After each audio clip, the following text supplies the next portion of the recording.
გამარჯობა, ეს არის დამიწების მესამე ეპიზოდი და მე ვისაუბრებ დღეს მამის ფუნქციაზე. თავიდან ვფიქრობდი ამ ეპიზოდისთვის დამერქვა უბრალოდ მამა, მაგრამ მნიშვნელოვანია რომ გავიაზროთ, რომ მამის ფუნქცია არ არის იდენტური ბიოლოგიური მამის და როგორც ფართო სოციალური ფენომენი ისე დავინახოთ ყველა დონეზე. დღესდღეობით მამის ფუნქცია საზოგადოებაში არის სერიოზულ კრიზისში. ავტორიტეტები მოშლილები არიან პატრიარქატიდან გამოვდივართ და არის გარკვეული ცინიზმი ძალაუფლებაზე პასუხისმგებლობის აღებასთან დაკავშირებით. მამანი გვეუბნებიან, რომ ჩვენ უნდა ვიმართებოდეთ ნეიტრალური ინსტიტუტებით, რომლებმაც ჩვენზე უკეთიციან, რა არის ჩვენთვის უკეთესი, რა არის ოჯახისთვის უკეთესი და ოჯახში მშობლები უნდა აპელირებდნენ ამ ესე იგი ცოდნის მქონე ავტორიტეტების მიერ მოწოდებული ცოდნით და არ ქმნიდნენ საკუთარ ცოდნას იმასთან დაკავშირებით თუ როგორ დაალაგდეს ოჯახი, ურთიერთობები და ასე შემდეგ. ამ პროცესს მოყვება აგრეთვე გარკვეული რეაქცია მემარჯვენე ძალების, რომლებიც ცდილობენ პატრიარქალური მამის დაბრუნებას პოლიტიკურად ხშირად და ესეთი ტირანიის და ერთი მამის მართველობის გზით, სადაც საერთოდ ქრება თავისუფლება. სინამდვილეში დღესდღეობით ყველა ძალის, ყველა იდეოლოგიის წარმომადგენელი მამები, ძალაუფლებაში მყოფი ადამიანები არიან რეალურად საკმაოდ არათანმიმდევრულები, მანიპულირებენ, იტყუებიან, ესენი არიან გარკვეულწილად ესეთი მამა ბიჭები, რომლებიც ახდენენ ძალაუფლების, ავტორიტეტის, კანონის იმიტირებას და რეალურად თავადაც არჯერად ამ პროცესის და ესე იგი გამოდის რომ საკმაოდ უხეში ძალის საშუალებით და მუქარის და საფრთხის საშუალებით უზრუნველყოფენ საკუთარ ძალაუფლებას. ლაკანი ესეთ მამებს უწოდებდა პერვერტ მამებს, რადგან ისინი ექცევიან საკუთარ ესე იგი ძალაუფლების ქვეშ მყოფ ადამიანებს, როგორც ფეტიშის ობიექტებს. იქნება ეს სრული კონტროლის საზოგადოება თუ თითქოს და ესე იგი ესეთი ძალიან კეთილმოსურნე ძალაუფლება, რომელმაც ყველაზე უკეთ იცის რა იქნება თითოეული ადამიანისთვის უკეთესი. ეს არის გარკვეულწილად ნორმალიზებული სოციოპათია იმისთვის, რომ ადამიანმა რაღაცას მიაღწიოს, მას შეუძლია დაარღვიოს ყველანაირი წესი და კანონი და ეს არის გამართლებული ესეთი კაპიტალის ექსპანსიით, იმითი რომ ყველაფერი უნდა აღირიცხოს ამ წარმატების და ესე იგი პროგრესის ძალაუფლების გაფართოების პროცესში და გახდეს გარკვეულწილად ესეთი სტერილური და ჰორიზონტალური, სადაც არავინ თითქოს და არ იღებს ლიდერობაზე პასუხისმგებლობას, თუმცა ეს ფანტაზია ზუსტადაც წარმოქმნის აბსოლუტურ ლიდერებს, რომლების კითხვის ნიშნის ქვეშ დაყენება უკვე შეუძლებელი ხდება. იმისთვის რომ კარგად გავიაზროთ ესეთი არანამდვილი მამის ფიგურა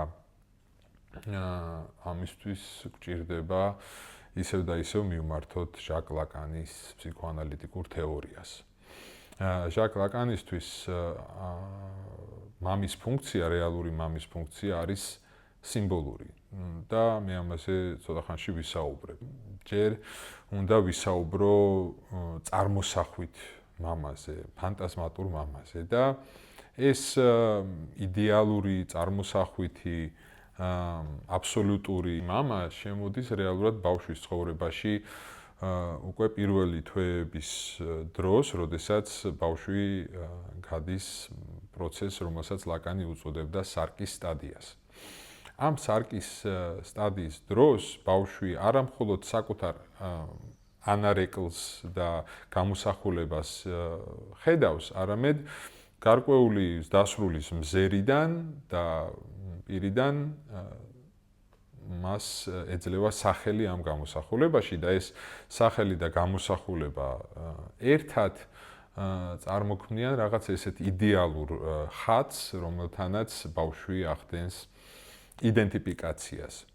ეს იდენტიფიკაციის პროცესი არის ძალიან გამოუცხოებელი ბავშვისთვის, იმიტომ რომ იგი ხდება ენის მეშვეობით, მეტყველების მეშვეობით, რომელიც არის რაღაცნაირი ესეთი უცხო მოვლენა,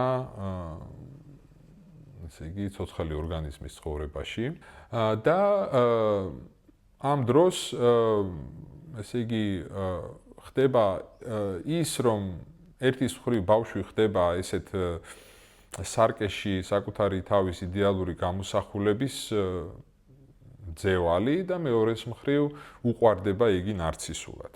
ანუ ჩნდება ამბივალენტური ემოციები. ერთის მხრივ ხდება სიყვარულის ინვესტიცია ამ იდეალში, იმიტომ რომ თუ იგი იქნება იდეალური, მაშინ მიიღებს სიყვარულს, თუ იგი იდეალურად ჩაჯდება ამ გამოსახულებაში, მაშინ იდეალურად ეყვარება დედამისს და მეორეს მხრივ იმის გამო, რომ ეს ყველაფერი არის სტრუქტურირებული ენის მიერ, რეალური ცოცხალი ადამიანი ამ იდეალში ჩაჯდომას ბოლომდე ვერ ახერხებს და ამიტომ ამ იდეალისადმი უჩნდება აგრესია, შური და ესე იგი გარკვეული რეაქცია ნეგატიური და ეს ესე იგი ხდება გარკვეული აი ამ ამპლიტუდის მიზეზი, როდესაც ბავშვი ცდილობს რომ გახდეს იდეალური, ვერ ახერხებს და როდესაც ვერ ახერხებს, მას ეუფლება განცდა იმისი, რომ იგი არარაობა არის და რეალურად საკუთარი არსებობის კითხვის ნიშნის ქვეშ დაყენების წინაშე დგება.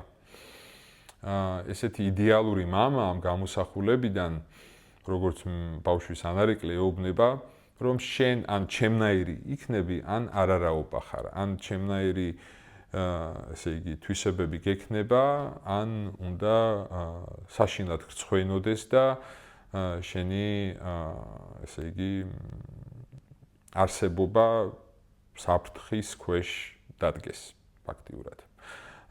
ნუ რეალურად ესეთი მამა ბავშვის პირველ წლებში არის წარმოდგენილი დედასთან ურთიერთობაში, იმ მხრივ რომ დედის სურვილი უნდა დააკმაყოფილოს ბავშვმა ბოლომდე. ანუ ეს მოთხოვნილება რომ ბოლომდე დააკმაყოფილოს ის, რაც თითქოს დედას აკლია და რაც დედას გააბედნიერებს, არის ესე იგი მთავარი მამოძრავებელი ძალა, იმიტომ რომ რეალურად ერთადერთი ესე იგი გაცვლის ობიექტი თუ ღერძი არის ის, რომ აი ის რაღაცა, რაც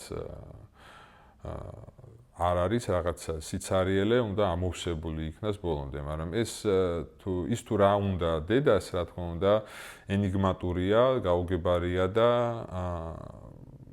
ბავშვს ამყოფებს მუდმივი, ესე იგი, გაურკვევლობის მდგომარეობაში, რომელშიც იგი თითქოს დაცურავს ყველანაირი დამიწებულობის გარეშე. ეს არის გარკვეული მესაკუთრეობა, აგრეთვე დიდი ზღვის, ანუ მშობელის მხრიდან, რომელშიც იგი აგრეთვე იქცევა ისე თითქოს ერთია ბავშვთან. ანუ ეს ერთობა არის ის მდგომარეობა, რომელშიც სუბიექტს არ შეუძლია, რომ ჩამოყალიბდეს სუბიექტად, გამოიყოს ცალკე ინდივიდად, რადგან აი ყველაფერი მიუთითებს იმაზე, რომ იგი უნდა იყოს იდეალური. სიმბოლური ავტორიტეტის არქონის შემთხვევაში ესეთი იდეალიზებული, ნეიტრალური, თითქოს მზრუნველი სინამდვილეში არ აძლევს ადამიანს საშუალებას, რომ მის ვერცერთ დონეზე იყოს ცალკე. ჟიჟეკი, სლავoj ჟიჟეკი, სლოვენიელი ფილოსოფოსი, კარგად აღწერს ამას ტრადიციული და პოსტმოდერნული მამების შედარებით. აი მაგალითად, ტრადიციული მამა ეუბნება ბავშვს, შენ უნდა წახვიდე და ნახო ბებიაშენი. თუ არა დაისჯები. ბავშვს შეიძლება არ უნდოდეს, მაგრამ მაინც უწევს ამის გაკეთება. ნუ თუ არ აკეთებს, ისჯება, ხო? მაგრამ შინაგანად მაინც აქვს ეს თავისუფლება, რომ ესე იგი რაღაცა ემოციური არჩევანი მაინც გააკეთოს, უნდა თუ არა. ჟიჟეკი ამას ადარებს პოსტმოდერნულ მამას, რომელიც ბავშვს ეუბნება, შენ შეგიძლია გააკეთო რაც გინდა, მაგრამ ბებიაშენს ძალიან უნდა შენი ნახვა და ძალიან გაუხარდებოდა, ეწყინებოდა რომ არ ნახო და ასე შემდეგ. ანუ ამ შემთხვევაში ბავშვს არა მხოლოდ ის უწევს რომ მოინახულოს ბებიამისი, არამედ ისიც რომ უნდოდეს ბებიამისის მონახულება. ანუ ფაქტიურად თუ არ უნდა, რაღაცნაირად ცუდი გამოდის ამ შემთხვევაში. ეს არის ზუსტად იმ ძალიან ღრმად ჩაწვდომილი კონტროლის მდგომარეობა, რომლიდანაც რეალურად სიმბოლურმა მამის ფუნქციამ უნდა გამოიყვანოს ესეთ წარმოსახვით იდეალიზებულ ურთიერთობაში მყოფი ბავშვი. ზიგმუნდ ფროიდი ტოტემ და ტაბუში გარკვეულწილად მითოს ქმნის ამ იდეალიზაციისგან გამოსვლაზე და ესე იგი საუბრობს პირველყოფილი ტომის მამაზე, რომელსაც ეკუთვნის ყველა ქალი ტომში და შესაბამისად მის შვილებს არაფერი არ ხვდებათ, ესე ქალები არ ხვდებათ წილად. ნუ შემდგომ შვილები იკრიბებიან, კლავენ ამ მამას და მის ადგილას, ესე იგი, მკვდარ მამას ანწესებენ, როგორც ტოტემს, როგორც კანონს, როგორც ისეთი ავტორიტეტის გარანტიას, რომელიც აბსოლუტურად ყველაფერს არ წაართმევს. აი ესეთი განმანთავისუფლებელის როლში აქვს წარმოდგენილი მამის ფუნქცია ფრანგ ფსიქოანალიტიკოს ჟაკ ლაკანს. იგი არ ხედავს მამაში დამსჯელობით, ესე იგი, ტრაუმის გამომწვევ ადამიანს, არამედ ჰუმანიზებულ ადამიანს, რომელიც გარკვეულ საჩუქარს უკეთებს ბავშვს, შეიძლება ითქვას, იმითი რომ საშუალებას აძლევს გამოვიდეს ამ ორომტრიალიდან, დამიწდეს რაღაცა ისეთ სიტყვებში, აღნიშნულებში, რომლებიც ერთის მხრივ მას იდენტობას მისცემენ, მეორეს მხრივ ამ მუდმივი გაურკვევლობის საზღვარს დაუწესებენ და უბრალოდ ეტყვიან, აი კანონი გეუბნება რომ იქეთ არ წახვიდე, ანუ შენ უკვე ისიც არ გიწევს რომ მუდმივად არკვიო რომელი კანონი რა მცირედ, ესე იგი, ქცევით თუ შინაგან მდგომარეობას უნდა არეგულირებდეს. უბრალოდ იგებ იმას, რომ არსებობს ზღვარი, რომ შენ რაღაცა დაგაკლდება, რომ შენს დედას დააკლდები და რომ დედაც იქნება ამ სიცარიელით, გარკვეულწილად შენც იქნები, ყველა ადამიანი არის და რეალურად მამა არის მაგის მოდელირების ესე იგი პიროვნება, ადამიანი, რომელიც აჩვენებს ბავშვს, რომ ხო, ანუ მეც ქვია ესა და ეს, მიყავია ეს ადგილი, მაგრამ ეს არ ნიშნავს, რომ მე ყველაფერი მაქვს და შენც ვერ იქნები ყველაფერი დედისთვის და ამ ყველაფრობის მაგივრად შენ იქნები ვიღაცა. რატომ არის ეს მამის ფუნქცია სიმბოლური და ლაკანი მას უწოდებს მამის სახელს, იმდენად რამდენადაც მთავარი ამ ფუნქციაში არის ზუსტად სიტყვები, цаრიელი აღნიშნულები, შეიძლება ითქვას, იმიტომ რომ ეს არც კი არის ისეთი სიტყვები, ისეთი სახელები, რომლებიც რაღაც მძიმე შინაარს ატარებენ, არამედ პირიქით რაღაცის არქონაზე მიუთითებენ და უბრალოდ ესე იგი აღნიშნავენ რაღაცნაირად ადამიანის კოორდინატებს სოციუმში თუ ოჯახის სხვა წევრებთან მიმართებაში. ამიტომ მამის ფუნქცია არ ემთხვევა ყოველთვის ბიოლოგიურ მამას. ეს მით უმეტეს თანამედროვე სამყაროში შეიძლება იყოს ბიძა, დედის შეყვარებული, ფსიქოლოგი, მასწავლებელი. შეიძლება იყოს დედის მიღმა სისტემები, სოციალური მისი კარიერა და ასე შემდეგ. იდენტობები, რომლებსაც შესაძლოა ბავშვი იძენდეს მომდევნო ეტაპებზე საკუთარი განვითარების. ეს მამის ფუნქციის შემოსვლა უნდა ხდებოდეს უკვე, როდესაც ბავშვი მზად არის 5, 6, 7 წლის ასაკიდან, მაგრამ რეალურად თუ არის ესეთი წარმოსახვითი იდეალური ნარცისული მშობლის ჩაბღაუჭება და არ გაშვება ბავშვზე, შესაძლოა მოზარდობის პერიოდში ბავშვმა მოახდინოს რაღაცნაირად განთავისუფლება ამისგან, იმითი რომ აი სოციუმიდან, კულტურიდან, პოლიტიკური პროცესებიდან მიიღოს იდენტობები, რომლებიც გამოაცალკევებს მას მშობლის ფიგურისგან, რასაც ობიექტურ ურთიერთობის თეორიაში ეწოდება ინდივიდუაციის პროცესი. ის რომ ბავშვი არ ეკუთვნის მშობელს არის საზოგადოების ფუნდამენტური ესე იგი ჩამომაყალიბებელი ნიადაგი და ამისი მაგალითი არის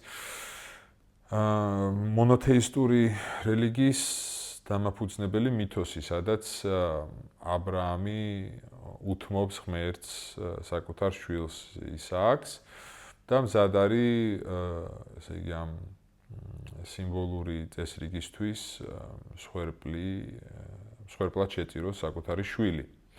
ეს აღმოჩნდება, რომ არ არის საჭირო მოხდეს ფიზიკურად, ზუსტადაც საჭიროა, რომ უბრალოდ ამის მზაობა იყოს სიმბოლურ დონეზე. ღმერთი მას საშუალებას აძლევს ეს არ გააკეთოს.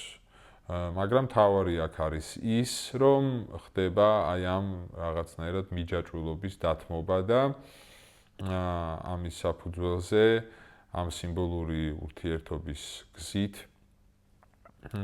საფუძველი ეყრება იმას, რაც დღეს უკვე მატერიალიზირდება დასავლური ინდივიდუალისტური საზოგადოების სახით. ეს კონტროლის სურვილი, რომელიც წარმოსახვით მდგომარეობაში არსებობს, რომ ადამიანმა რაღაცნაირად ამ კონტროლის საშუალებით საკუთარი ასე იგი სიცარიელი ამოავსოს, ამის ჩანაცვლება ხდება რწმენით. რწმენით იმაში, რომ ის რაც შენ გაკლია, ასე თუ ისე ხელმისაწვდომი არის, თუ კარგად მოიქცევი, თუ იქნები ის, ვინც გეუბნებიან რომ ხარ, ან ის, ვინც შენ თვითონ აგრეთვე გაარკვევ რომ ხარ, ხო? მაგრამ ნუ თავიდან რაღაცნაირად საჭირო არის იმ მდგომარეობის გაშინაგნება, რომელსაც ადამიანზე მამის ფუნქციის მატარებელი ვაღადებს, რომ იგი არის ესა და ეს. მაგაზე დაყრდნობით შემდგომში შესაძლებელი ხდება ამ ესე იგი იდენტობის ტრანსფორმაცია და გარდაქმნა ინდივიდუაციის შემდგომი განვითარების დროს, რომელიც ფაქტიურად არის ადამიანისთვის მისი მთელი ცხოვრება. მამა არის სიმბოლურის კანონის ამ შეზღუდვის წარმომადგენელი, მაგრამ იგი არ არის თვითონ ეს კანონი, ანუ ისიც და მისი შვილებიც გარკვეული უფრო ფართო ეთიკით იმართებიან, რომელზეც არის დაყრდნობილი საზოგადოება და ასე შემდეგ. თუმცა მეორეს მხრივ მამის ფუნქციის როლში შედის ის, რომ მან უნდა ეს კანონები მიუსადაგოს კონკრეტულ სიტუაციას, კონკრეტულ ოჯახს და რაღაც ძალიან უნიკალური და ამ ოჯახისთვის ინტიმური შექმნას, როგორც აღნიშნე, ძალიან ჰუმანური და დამიწებული კონკრეტულ სიტუაციაში. ეს ზუსტადაც იმას ნიშნავს, რომ მამა არ არის აუცილებელი იყოს იდეალური. ეს დაუსრულებლობა, ეს სიცარიელის მიმღებლობა არის ზუსტადაც იმის მიმღებლობა, რომ შეუმცდარი არავინ არ არის. თუმცა მამის ფუნქცია ზუსტად იმაში მდგომარეობს, რომ აი ამ შეცდომასთან, გადაცდენასთან ურთიერთობა ასწავლოს ბავშვს, რომ მაგალითად რაღაცას თუ დააშავებ, ეს დანაშაულის გრძნობა არის საშუალება, რომ რაღაცა გამოასწორო, ეცადო დაუბრუნდე იმ სიკარგეს ამ დანაშაულის განცდით და დანაშაულის აღიარებით.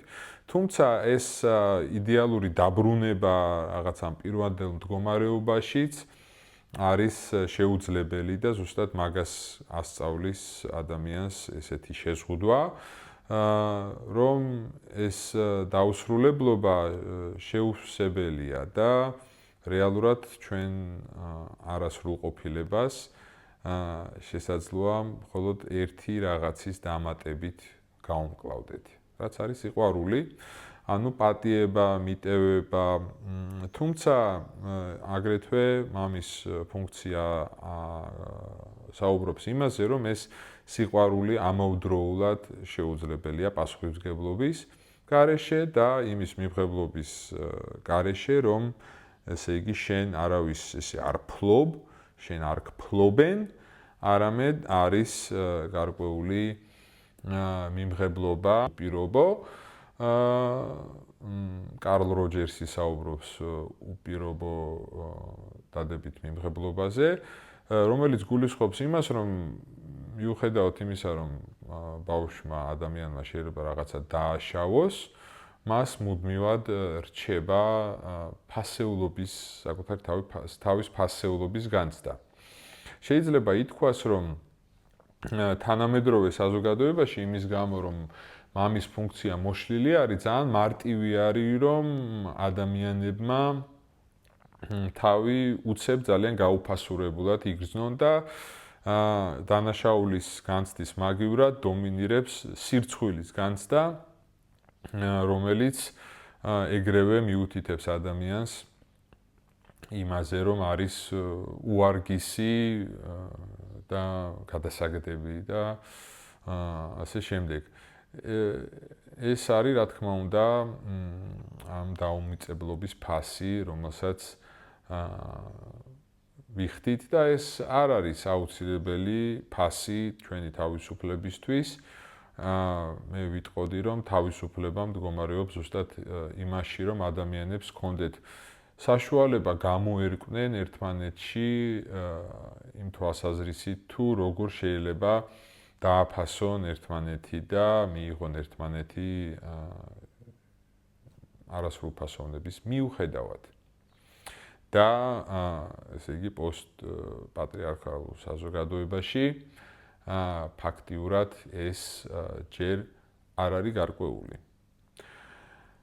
აი ეს არის ზუსტად ის ჩემი აზრით ფუნქცია, რომელიც პირიქით საშუალებას მოგცემს, რომ ვიცხოვროთ მრავალფეროვან საზოგადოებაში. როდესაც მამის ფუნქცია იჭრება ამ დედასთან, ესეთ ფანტაზმატურ ერთობაში, სიმბოლური ფუნქცია ახდენს განსხვავების შემოტანას. ანუ შენ ხარ განსხვავებული დედა შენისგან. მე ვარ განსხვავებული შენგან. ის რაც დედა შენს უნდა განსხვავებულია იმისგან, ვინც შეიძლება იყოს შენ. ანუ შენს უნდა ხარ, ანუ კიდევ სხვა რაღაცეები უნდა. შენს მიღმა არის მთელი საზოგადოება, რომელთანაც დედა შენი დაკავშირებულია და იქაც ბევრი რაღაცა უნდა და რაც თავარია მე უნდა ვარ. აი ეს განსხვავება, ეს არის სივრცე, რომელშიც ამ განშორების შედეგად სუბიექტს ეძლევა სუბიექტად ჩამოყალიბების საშუალება და აგრეთვე სხვა ადამიანის სუბიექტად დანახვის საშუალება. ანუ შენ ხარ ჩემგან განსხვავებული და მიუხედავად ამისა ჩვენ ერთმანეთს პატივს ვცემთ, ჩვენ ერთმანეთს ვუსმენთ, ჩვენ ვცდილობთ გავითვალისწინოთ ერთმანეთის სურვილები. და შესაბამისად ხდება სურვილის როგორც ესეთის საკუთარ თავში დამიწების ინიციირება ამ განშორებით. ეს განშორება, რა თქმა უნდა, ყველა შემთხვევაში ხდება, მაგრამ ეს არის ესეთი ფუნდამენტური ტრაუმატიზმი, შეიძლება ითქვას, მაგრამ ამ სიმბოლური შემოსვლის საშუალებით ეს ხდება ჰუმანური, გაშინაგნებული, ანუ ამ ერთობის მაგივრად შემოდის მსგავსება მამასთან, იდენტიფიკაცია ვიღაცასთან, ჯგუფთან, სოციუმთან შემდგომში.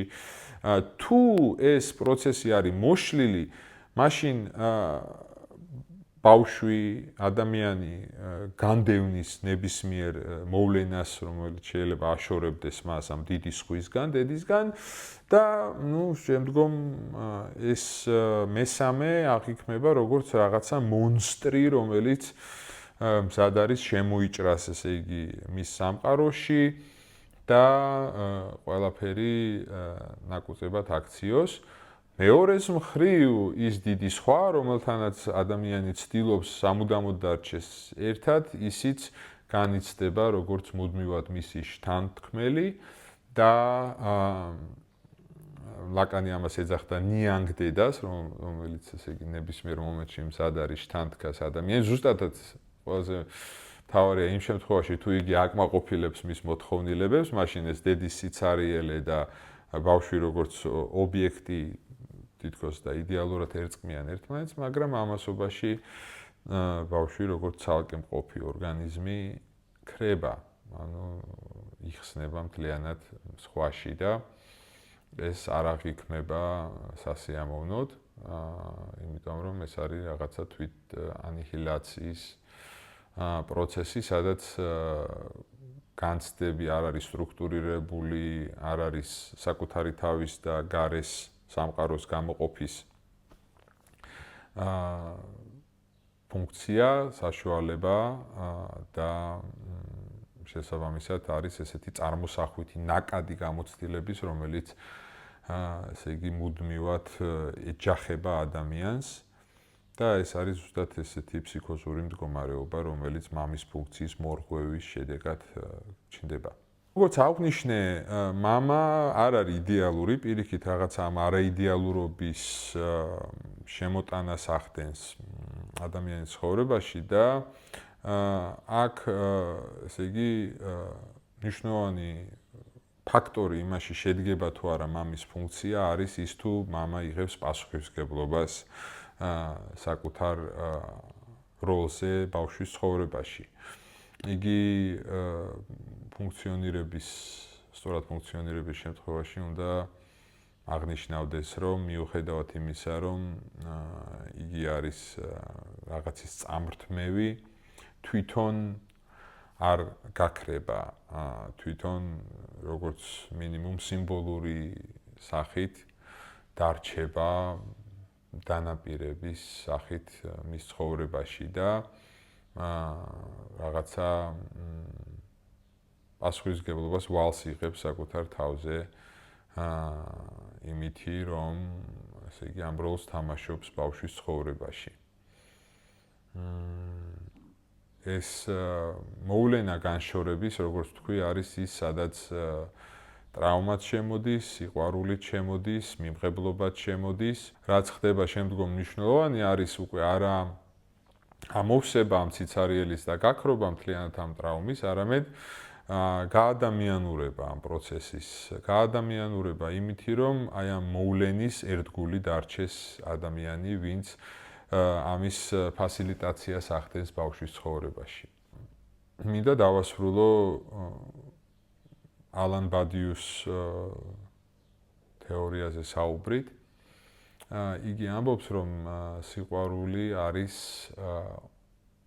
როდესაც ადამიანს შეუძლია დაითვალოს ორამდე. ეს ნიშნავს იმას, რომ ადამიანს შეუძლია მეორე ადამიანი, როგორც საკუთარი თავისგან განსხვავებული, რადიკალურად განსხვავებული მეორე დაინახოს მის სრულ რეალობაში ამ განსხვავების. ეს არის მოვლენა ბადიუსთვის, მოვლენა, რომელიც კარს გვიღებს რაღაცა ძალიან რეალურზე. და ამ მოვლენის ფასილიტაციას ახდენს მამის ფუნქცია. ეს როგორც ბადიუ აღნიშნავს, მოვლენა საჭიროებს მისადმი ერთგულებას. არა იმიტომ, რომ ეს არის რაღაცა იდეალური პროცესი, არა იმიტომ, რომ არ შეიძლება თუნდაც მამამ რავით სხვა ოჯახი შექმნას, ან სხვა შეუყვარდეს და ასე შემდეგ. არამედ იმიტომ, რომ ამ მოვლენის შემდგომ ხდება არჩევანის გაკეთება, რომ ადამიანი იყოს სიმბოლურად თანმიმდევრული. ამ სიმბოლურ თანმიმდევრულობაში მიმაჩნია, რომ არის სუსტად მამის ფუნქცია, რომელიც ესე გვაკლია დღევანდელ საზოგადოებას. და მე მიმაჩნია, რომ მამის ფუნქცია არის ესეთი სიმბოლური დამიწება ადამიანის, მის კონკრეტულობაში, მის აგრეთვე შეზღუდულობაში, რაღაცის არქონაში და ესეთი დამიწებულობა სიმბოლურ სახელში, ველში საშუალებას აძლევს, რომ გაიხსნას სივრცე მასსა და სხვა სუბიექტ შორის სიყვარულისთვის. ამიტომ ძალიან მნიშვნელოვანი მიმაჩნია, რომ ჩვენ დღეს ვეძებდეთ ამ მამის ფუნქციის ფორმებს და გვესმოდეს, რომ ამის გარეშე სუბიექტად ჩამოყალიბება არ ხერხდება. მადლობა ყურადღებისთვის.